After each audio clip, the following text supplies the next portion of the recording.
So with every new thing that comes out, there's always some sort of pro and con. And with remote work, there are tons and tons and tons of pros and cons that I've experienced, that people I know have experienced themselves.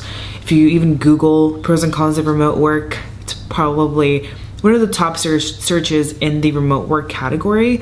People just really want to know what is great about remote work, what sucks about it, should they do it? And that's kind of the core. It's like, should I do remote work?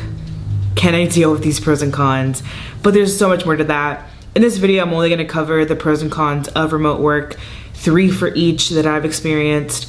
And if you work remote, I'm sure you can relate to them. And if you don't work remote, these are things that you should definitely look out for, pay attention to, and ensure that whatever company you're going to work at remotely takes these into consideration and is aware that these are pros and cons of a remote work lifestyle.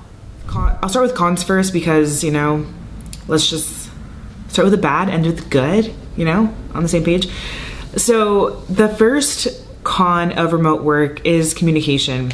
If you have gone from working in an office to then working in a remote work environment, where all communications happen over a messaging system, over email, over video, audio calls, you will know, sometimes even text messages, but you will understand how shocking and how just weird it is to go from just being able to tap somebody on the shoulder in an in-office work environment and then all of a sudden be switched to, oh, now I can't just tap anybody on the shoulder. I have to make sure they're online. If they're not online, I gotta email them and wait for the response.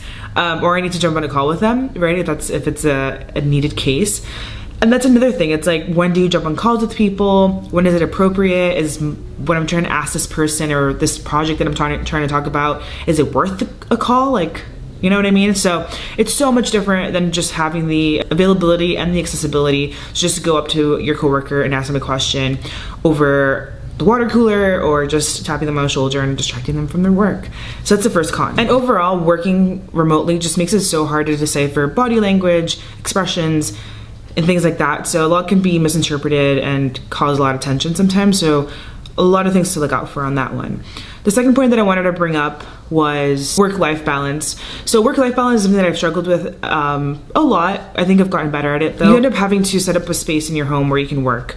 And sometimes it's hard to step away from your computer at 5 p.m., 6 p.m. Because it's in a comfortable space for you. It's in a place where you can always see your computer. You kind of feel like, of course, if I'm already here, might as well finish what I'm doing. I'm already home. I don't have to commute back. So that's another con. That is one that can get a bit hairy and a bit messy if you don't pay attention and try to control it early. Distractions is my third con, and distractions they happen at work anyway. But with remote work, I'm not sure if it's amplified, but it's about the same as being in an office environment. Distractions at home are obviously completely different. You don't have people distracting you. At home, it's more lawnmowers. Maybe you have pets that just keep bothering you all day long. Maybe you live with children and they just want to talk to you and want you to play with them. It's a lot easier to want to hop on Twitter, read a blog post, check your phone, right? Because you don't have an added pressure of people looking at you, so because you're just by yourself. So another one that obviously can be controlled and you can discipline yourself, but definitely a con when you're first starting out and you don't know how to manage it. Now we're gonna take a step back and go over the pros. These are the positive things and things that I adore. I was about to do a heart thing, but that's kind of weird. Adore about remote work, and it's probably the top 3 reasons why I stay in this type of work environment. The first one is autonomy. I thrive off autonomy. I work best when I am not being put on a leash and handled, right? So when I have autonomy and I have the freedom to complete and do my best work, that's when my best work really shines. So autonomy is something that you definitely will get when you do work remote. You don't have people around you telling you what to do most of the time, unless you work for a company that's super micromanaging, and you shouldn't work for them, so just quit. Just kidding. But just watch out for those companies because they're not the best companies to work for. The second one is flexibility, and flexibility can take shape in many ways and forms, but for me, flexibility is being able to jump off when I need to, go take care of my dog and take them for a walk if I need to. Traveling, right? I don't have to ask for days off. I can just leave after work, travel somewhere, and work from that destination. There's not a lot to it. It's just very flexible.